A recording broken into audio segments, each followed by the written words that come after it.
তাকে ভুলে কিভাবে নিয়ে?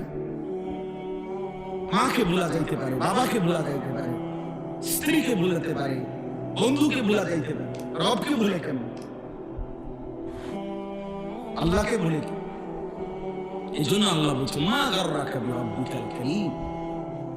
আমার বান্দা বলো না আমার মতো দয়ালু মেহেরবান মালিক রব থেকে কে তোমাকে ভুলাইয়া দিল? কে তোমাকে ভুলিয়ে দিল? কি এমন কারণ হলো বান্দা যে তুমি আমাকে ভুলে গেলে? আহ আল্লাহ জন্য ঠিকই কেন নামাজ পড়বে, কেন আল্লাহকে ডাকবে? একটা বার মালিকের নাম, শুধু এই ফালতু কথা, শুধু গল্প। এই কিছু বয়স্ক লোক আছেন আপনারা, এই যে বিকালে আসর উপরে যায় চা দোকানে বসে রাতের 10টা পর্যন্ত এই চা দোকানে বসে 14 গোষ্ঠীর যত বদনাম গীবত পুরা এলাকা এই বসে বসে এগুলো বদ খাসলত, আর শুধু বিড়ি খাবে। একবার খায় বন, একবার চা, একবার বুট, একবার পেঁয়াজু, একবার আলুর চপ, আর এই ফালতু গল্প গল্প গল্প। কি বলেন এগুলো? আল্লাহ তাআলা এমন সুন্দর হায়াত দিয়েছেন এই ফাইজলামি করার জন্য, এই চা দোকানে শেষ করে দেওয়ার জন্য? বলে কি পরিমাণ বয়স্ক লোক চা দোকানে বসে থাকে? বলেন বলেন ইনসাফ করে বলেন, কি কামটা কি কাম? আপনি তাসবিহ পড়েন, আপনি সুবহানাল্লাহ পড়েন বসে বসে। একবার সুবহানাল্লাহ পড়লে উহুদ পাহাড়ের চাইতে ভারী নাকি? খোদার কসম নবী বলছে আযমু মিন উহুদ, উহুদ পাহাড়ের চাইতে উঁচা। একবার উহুদ পাহাড় মদিনা 8.5 কিলোমিটার লম্বা, 8.5 কিলো লম্বা উহুদ পাহাড়। কতটা উঁচা যে মসজিদে নববীর সীমানা থেকে দাঁড়াইলে এখান থেকে প্রায় 7-8 কিলো দূরে উহুদ পাহাড়, কিন্তু স্পষ্ট কি কতটা উঁচা, এত সুন্দর পরিষ্কার দেখা যায় পাহাড়, এত ভারী উহুদ পাহাড়। নবী সাল্লাল্লাহু আলাইহি সাল্লাম বলেন একবার আলহামদুলিল্লাহ পড়লে, একবার আল্লাহু আকবার পড়লে উহুদ পাহাড়ের চাইতে ভারী নাকি? 100 বার কেউ সুবহানাল্লাহ পড়লে নবীজি সাল্লাল্লাহু আলাইহি সাল্লাম বলেন 100 গোলাম আযাদ করার সওয়াব। 100 বার আলহামদুলিল্লাহ পড়লে নবীজি বলেন 100 টাকা ঘোড়া আল্লাহর রাস্তায় দান করার সওয়াব। 100 বার আল্লাহু আকবার পড়লে নবী সাল্লাল্লাহু আলাইহি সাল্লাম বলেন 100 উট হজ্জের সময় মক্কার সীমানার মধ্যে কুরবানি করলে যে সওয়াব, সেই সওয়াব। 100 বার লা ইলাহা ইল্লাল্লাহ পড়লে আসমান ও জমিনের ফাঁকা জায়গা নেকিতে পূর্ণ হয়। বিশুদ্ধ হাদিস। বলে সুবহানাল্লাহ, বলে আলহামদুলিল্লাহ, আল্লাহু আকবার, লা ইলাহা ইল্লাল্লাহ, আস্তাগফিরুল্লাহ, আস্তাগফিরুল্লাহ, আস্তাগফিরুল্লাহ, সাল্লাল্লাহু আলাইহি ওয়াসাল্লাম, সাল্লাল্লাহু আলাইহি ওয়াসাল্লাম। এই 6 তাসবিহ আমরা বললাম, বুজুর্গরা বলে এই 6টা তাসবিহ সুবহানাল্লাহ, আলহামদুলিল্লাহ, আল্লাহু আকবার, লা ইলাহা ইল্লাল্লাহ, আস্তাগফিরুল্লাহ, সাল্লাল্লাহু আলাইহি ওয়াসাল্লাম। বলুনি ছয়টা হয়েছিনি? এর মধ্যে 4টা আল্লাহ তাআলার তাসবিহ, একটা আমার নিজের জন্য গুনাহ মাফ চাইলাম, একটা রাসূলুল্লাহ সাল্লাল্লাহু আলাইহি ওয়াসাল্লামের দরুদ শরীফ। বাহ, কেমন সুন্দর হয়ে গেল। দুরূদ শরীফ পড়া দরকার নেই, তো এই যে পড়ল। গুনাহ মাফ চাওয়া দরকার নেই, তো চাইল। আল্লাহরে ডাকা উচিত নেই, ডাকলো। কেমন সহজ হয়ে গেল না? সুবহানাল্লাহ, আলহামদুলিল্লাহ, আল্লাহু আকবার, লা ইলাহা ইল্লাল্লাহ, আস্তাগফিরুল্লাহ, সাল্লাল্লাহু আলাইহি ওয়াসাল্লাম। এবার আমি সুপ্ত একটা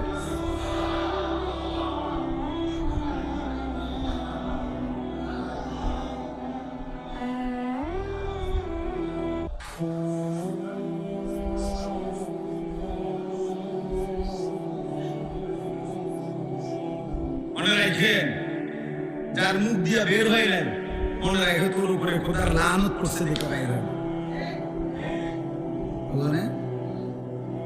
তোর উপরে আল্লাহ নারাজ দেখে তোর মুখ দিয়ে তোর মালিকের নাম বের হয়। বদনসিব, দুর্ভাগা। ভাত খাওয়াইবো আল্লাহ তোমাকে, ভাত তো আল্লাহ জানোয়ারও খাও, ও তার জায়গা দিবে।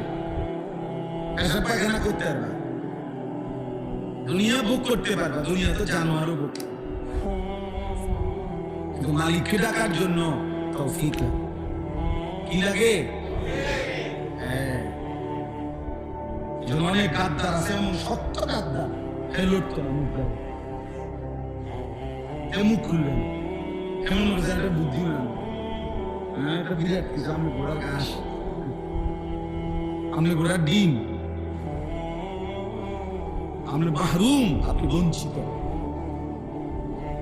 আমি বখত, কম বখত, দুর্ভাগা। আমাদেরকে হেফাজত করে। আল্লাহকে ডাকা অনেক বড় দৌলত, অনেক বড়, অনেক বড়। হুজুরগানে দ্বীন সরাসরি কিতাবে আছে। হুজুরগানে দ্বীন বলছেন, আল্লাহ তাআলাকে একবার ডাকলে আল্লাহ যখন এটা কবুল করে, খোদার কসম আল্লাহ দ্বিতীয়বার ডাকার তৌফিক দেন। বুঝেন না এই শব্দ? প্রথমবার ডাকলে যখন আল্লাহ কি করে, সাথে সাথে বান্দাকে আবার কি করে, বারবার সে ডাকতে, বারবার। এই জন্য এক নামাজ পড়ার পরে নিয়ম হলো, আরেক নামাজ পড়ার যখন আগ্রহ জাগে তো বোঝা যায় পিছনের নামাজ আল্লাহ কবুল করছে, যেন পরের নামাজের জন্য আল্লাহ তাআলা চাহিদা, মনের আগ্রহ তৈরি করে দিচ্ছে। এই জন্য সকালের নাস্তা যখন কারো হজম হয়, তারই দুপুরের খানার চাহিদা হয়। দুপুরের খানা যখন হজম হয়, তারই রাত্রের খানার চাহিদা হয়। তাহলে বোঝা গেল রাত্রে খানার চাহিদা হয়েছে, পেটের ভোক লাগছে, মানে দুপুরের খানা হজম। ঠিক জোহরের নামাজ পড়তে মন চাইছে, তো এইটা প্রমাণ করে তার ফজর আল্লাহ কবুল। আল্লাহ আমাদেরকে তৌফিক দান। বাকিগুলোর ব্যাখ্যা না, শুধু তার জন্য। 2 নম্বর হলো ওয়া ইকামিস সালাহ, 5 ওয়াক্ত নামাজ। 5 ওয়াক্ত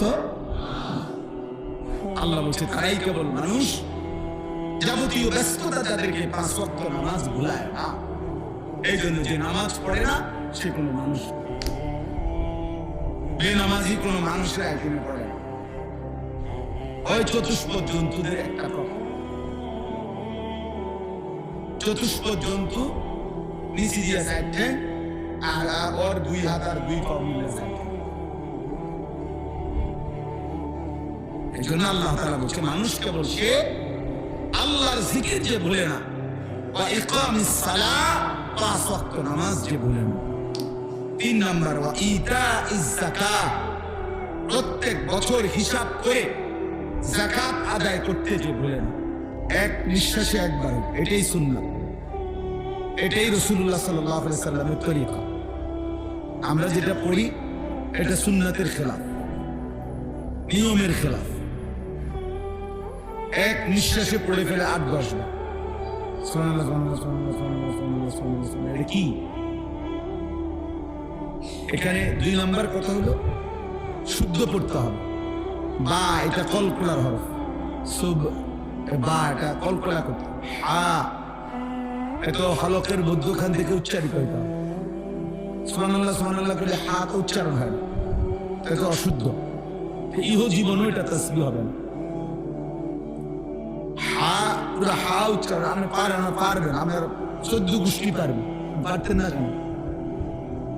আপনি ভাত খাইতেন পারেন, চাল খেতে পারেন, দুনিয়া সব করতেন পারেন, পারবেন না কেন? 100 বার পারেন। এমন কোন হুকুম বান্দার উপরে আল্লাহ দেয় নাই যেটা বান্দা পারবে না। না পারলে হুকুম দিল কেন? বুঝেন নাই কথা? যদি বলেন আমার এটা পারবো না, আমি এটা পারি না, তাহলে তো বোঝা গেল আল্লাহ আমার উপরে এমন হুকুম দিচ্ছেন যে হুকুম পালন করার সামর্থ্য আমার উপরে নাই। এটা তো জুলুম। তা আল্লাহ তাআলা কি জুলুম করতে পারে? তো তাইলে আপনি এটা কেমনে বললেন যে আপনি পারেন না? আপনি শিখেন না, আপনি মস্ক করেন। কেউ একবার পড়লে পারবে, কেউ 100 বার পড়লে পারবে, কিন্তু পারতেই হবে, পারবে। এই জন্য এটা খেয়াল করে হা পুরো স্পষ্ট বিশুদ্ধ উচ্চারণ হইতে হবে। শেষে আল্লাহ, শেষে একটা গোল হা আছে, ছোট হা। আল্লাহ মানে আল্লাহু, তো হুটারে শ্বাস ফেলাইলে হলো আল্লাহ। তো আপনি যদি শ্বাসে না ফেলান তাহলে তো হু কইতে হবে, তা আপনি তো নিঃশ্বাস ফেলান না।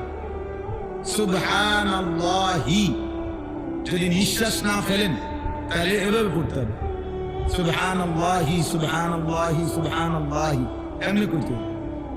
তো আপনি যেহেতু সাকিন করেন, তার মানেই হলো সাকিন করে শেষের অক্ষরে যখন নিঃশ্বাস ফেলে।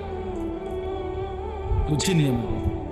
যেমন কোরআন শরীফ আছে আলহামদুলিল্লাহি রাব্বিল আলামিন। এই যে আলামিন, এই শব্দটা নুনের মধ্যে জবর, তাহলে মূলত হবে আলহামদুলিল্লাহি রাব্বিল আলামিন। কিন্তু আপনি মিনা কেন করেন না? এই জন্য যে আপনি নিঃশ্বাস ফেলাইছেন, মানে আপনি শ্বাস ফেলছেন, এই জন্য এখন শেষের অক্ষরটা মধ্যে কি বানাইলেন?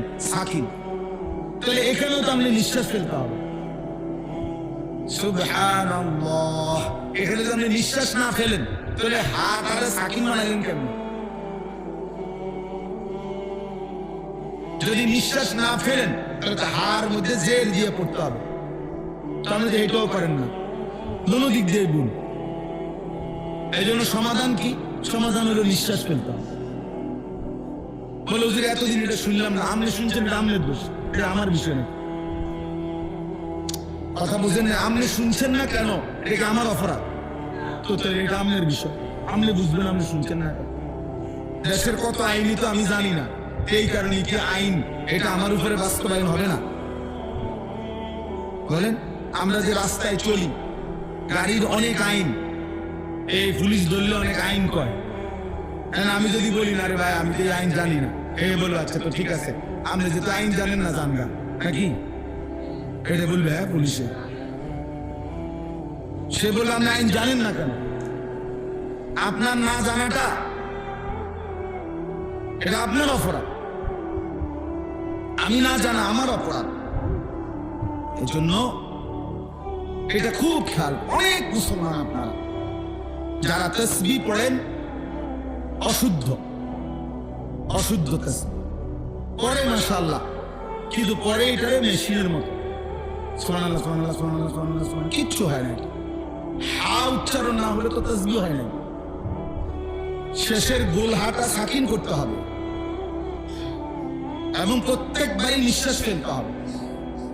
যদি বলেন সময় বেশি লাগে, এমনি পড়লে হুজুর সময় লাগবে অনেক, সময় আমরা আব্বার নিই, তাহলে অসুবিধা কি? কার সময়? তো আল্লাহর সময় আল্লাহর জন্য ব্যয় হইলে আপনার সমস্যা কি? সময় যদি আপনার বাপের সম্পত্তি হইতো তাইলে না আটকে রাখতেন। সময় আমার, বলেন আমাদের হায়াত আমার, সময় আমার, তো যার দেওয়া সময় তার জন্য বেশি ব্যয় হবে, অসুবিধা কোথায়? তাইলে আল্লাহ যা আপনারা আমাদের সময় হায়াত দিয়েছেন এটা তো শুকর। তিনি যদি 50 ওয়াক্ত নামাজের বিধান রাখতেন কি করতেন? বলেন, আল্লাহ তাআলা এই বিধান দিছিল কিনা? হ্যাঁ, তো তাহলে সেটা থাকলে এখন কাজ করতেন কখন? বলেন, কিভাবে কাজ করতেন? তত সারাদিন মসজিদেই থাকতে হইতো। এই জন্য সময় বেশি লাগে এটা কোনো কারণ না, আমি পারি না এটাও কোনো কারণ না, আমি আগে শুনি নাই এটাও কোনো কারণ না।